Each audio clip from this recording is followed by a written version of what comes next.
Hi everyone, আসসালামু আলাইকুম। তো আজকে হচ্ছে আমি 1 পাউন্ড ওজনের লেমন স্পঞ্জ কেকের রেসিপি আপনাদের সাথে শেয়ার করব।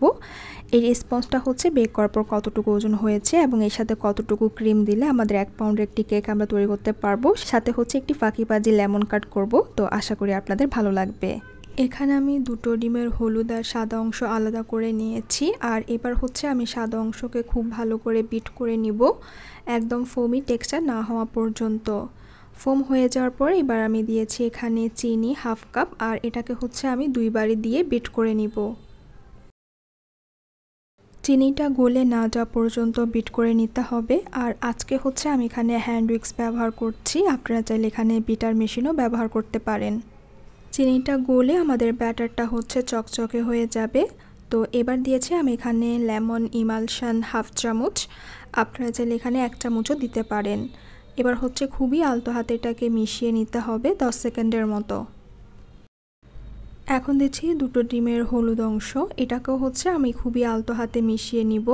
খেয়াল রাখতে হবে যেন ওভার মিক্স না হয়ে যায়, তাহলে হচ্ছে আমাদের যেই ফোমটা আছে এটা বসে যাবে। এখন আমি সবশেষে দিব হচ্ছে তেল 2 টেবিল চামচ, আর এটাকে হচ্ছে আমি খুবই আলতো হাতে মিশিয়ে নিব 10 সেকেন্ডের মতো। হয়ে গেছে। তো এবার হচ্ছে আমি ময়দা দিয়েছি এখানে 1/2 কাপ আর বেকিং পাউডার 1/2 চামচ। এটাকে হচ্ছে আমি 2 বারে চেলে আলতো হাতে মেশাবো। শুকনো উপকরণ মেশানোর সময় আলতো হাতে মেশাতে হবে। আপনারা চাইলে স্প্যাচুলা ব্যবহার করতে পারেন, আবার চাইলে কিন্তু এইভাবে হ্যান্ড উইক্সও ব্যবহার করতে পারেন। এটা দিয়ে করলে একটু সুবিধা বেশি হয়। তো আমি হচ্ছে এটা মেশানোর পর 6 ইঞ্চির একটা মোল্ডে আগে থেকে পার্চমেন্ট পেপার বসিয়ে তাতে অয়েল ব্রাশ করে নিয়েছি।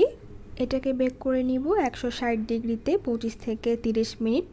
চুলাতে করলেও হচ্ছে আমাদের 25 থেকে 30 মিনিট লাগবে। এবার হচ্ছে আমি ফাঁকিবাজি একটি লেমন কাট করছি। তো এখানে হচ্ছে প্রথমে আমি একটি লেবুর রস বের করে নিয়েছি, যেটা মেপে নেওয়ার পর হয়েছে 3 টেবিল চামচ। আর এখন পানিও দিব হচ্ছে আমি 3 টেবিল চামচ। চিনি দিয়েছি 50 গ্রাম বা 1/4 কাপ। লেমন জেস্ট দিয়েছি 1/2 চামচ। লেমন ইমালশন দিয়েছি 1/2 চামচ। আর কর্নফ্লাওয়ার দিয়েছি 1 টেবিল চামচ, আমি 1/2 টেবিল দিয়ে 2 বার দিয়েছি। সব কিছু হচ্ছে খুব ভালো করে মিশিয়ে নিব, একদম চিনিটা গলে না যাওয়া পর্যন্ত। আমি এটা এগলেস করছি, আপনারা চাইলে এখানে একটা ডিমও দিতে পারেন। সব কিছু মেশানো হয়ে যাওয়ার পর এবার আমি এটাকে চুলায় বসিয়ে দিব। এটা কিন্তু খুব তাড়াতাড়ি জমে যাবে, তাই ঘন ঘন নাড়তে হবে। লেমন কাট যখন জমতে শুরু করবে সে পর্যায়ে হচ্ছে আমি চুলাটা বন্ধ করে বাটার দিব হচ্ছে 1 টেবিল চামচ। আর বাটারটা হচ্ছে বরফ ঠান্ডা হবে, মানে জমানো বাটার হবে। বাটারটা খুব ভালো করে মিশিয়ে এটাকে আমি ছাঁকনিতে ছেঁকে নিব। আপনারা চাইলে না ছেঁকে নিলেও হবে, যেহেতু আমরা এখানে লেমন জেস্ট ইউজ করেছি। এটা হচ্ছে কেকের উপর দেখতে ভালো লাগবে না। লেমন কাটটা হয়ে যাওয়ার পর এটাকে এক সাইডে রেখে দিব। এদিকে হচ্ছে আমাদের কেকটা বেক করা হয়ে গেছে। তো এটাকে হচ্ছে আমি ঠান্ডা করে নিব। এবার হচ্ছে আমাদের কেকের ওয়েটটা কতটুকু হয়েছে সেটা একটু দেখিয়ে দিই। তো আমার কেকের ওয়েট হয়েছে 260 গ্রাম।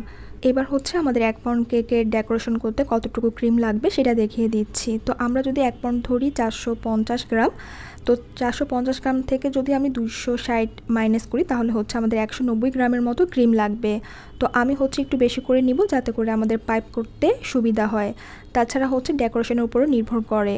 মোটামুটি হচ্ছে 1 পাউন্ড কেক ডেকোরেশন করতে 1 কাপের মতো ক্রিম হলেই হয়ে যায়। তাছাড়া আপনারা চাইলে লেমন কার্ডের ওজন এবং সুগার সিরাপের ওজনটাও মাইনাস করতে পারেন।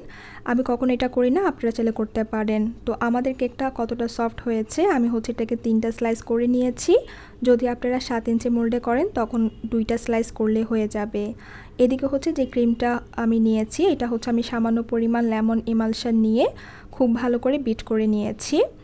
আর সুগার সিরাপে হচ্ছে আমি সুগার সিরাপের সাথে সামান্য পরিমাণে লেমন ইমালশন দিয়েছি। আপনারা চাইলে হচ্ছে লেবু রসটাও দিতে পারেন। কেকের ডেকোরেশনটা হচ্ছে আপনারা যেমন খুশি করতে পারেন। তো আমি আমার মতো করে একটা ডেকোরেশন করছি। তো প্রথমে হচ্ছে আমি কেকের স্লাইসের উপরে সুগার সিরাপ, তারপরে হচ্ছে লেমন কাটটা দিয়ে তার উপরে ক্রিম দিয়েছি। আর এভাবে হচ্ছে আমি 3টা স্লাইস একের পর এক করে নিব। আর যদি আপনারা এখানে ট্যাঙ্গি ফ্লেভারটা পছন্দ না করেন সেক্ষেত্রে হচ্ছে লেমন কাটটা না দিলেও হবে। কারণ হচ্ছে এই লেমন কার্ডের কারণে কেকটা খেতে টকটক ভাব হবে। তো অনেকের কাছে হচ্ছে এই টকটক ভাবটা ভালো নাও লাগতে পারে। কেকের যে নিচের অংশটা আছে এটা হচ্ছে সবসময় আমরা উপরের দিকে দেওয়ার চেষ্টা করব, এতে হচ্ছে আমার উপরের দিকে অ্যাব্রো থ্যাব্রো হয়ে থাকবে না। প্রথমেই হচ্ছে কেকটাকে ক্রাম কোটিং করে নিব, এতে করে হচ্ছে কেকে যে ঝুরা ঝুরা থাকে এগুলো হচ্ছে ক্রিমের উপরে ভেসে উঠবে না। এই ক্রাম কোটিংটা করার পর আপনারা চাইলে আধা ঘন্টার জন্য নর্মাল ফ্রিজে রেখে দিতে পারেন। তারপর হচ্ছে ক্রিম দিয়ে এটাকে সুন্দর করে ফিনিশিং করতে পারেন। আমি ক্রাম কোটিং করার পর তারপর হচ্ছে ক্রিম দিয়ে খুব ভালো করে কভার করে নিব। আর এই পর্যায়ে হচ্ছে ক্রিমটা একটু বেশি দিতে হবে, তাহলে হচ্ছে আপনার কেকের ফিনিশিংটাও ভালো হবে। উপরে হচ্ছে লেমন কার্ড দিয়ে তারপর হচ্ছে স্পাইরাল ডিজাইনটা করে নিব। আর আমি 6P নজল দিয়ে হচ্ছে এই ডিজাইনটা করছি। নিচের দিকে হচ্ছে আমি সেম নজল দিয়ে ডেকোরেশনটা করে নিচ্ছি। আর এখানে হচ্ছে আপনারা 2D নজল 1M নজল দিয়েও ডেকোরেশন করতে পারেন, দেখতে ভালো লাগে। যেহেতু লেমন কেক, তো লেমন কেকে হচ্ছে ফ্রেশ লেমন দিয়েছি আমি এখানে, আর দিয়েছি লেবু পাতা। তো আপনারা আপনাদের মতো করে নিতে পারেন। তো আশা করি আমার আজকের এই লেমন কেকটি আপনাদের ভালো লেগেছে। আল্লাহ হাফেজ।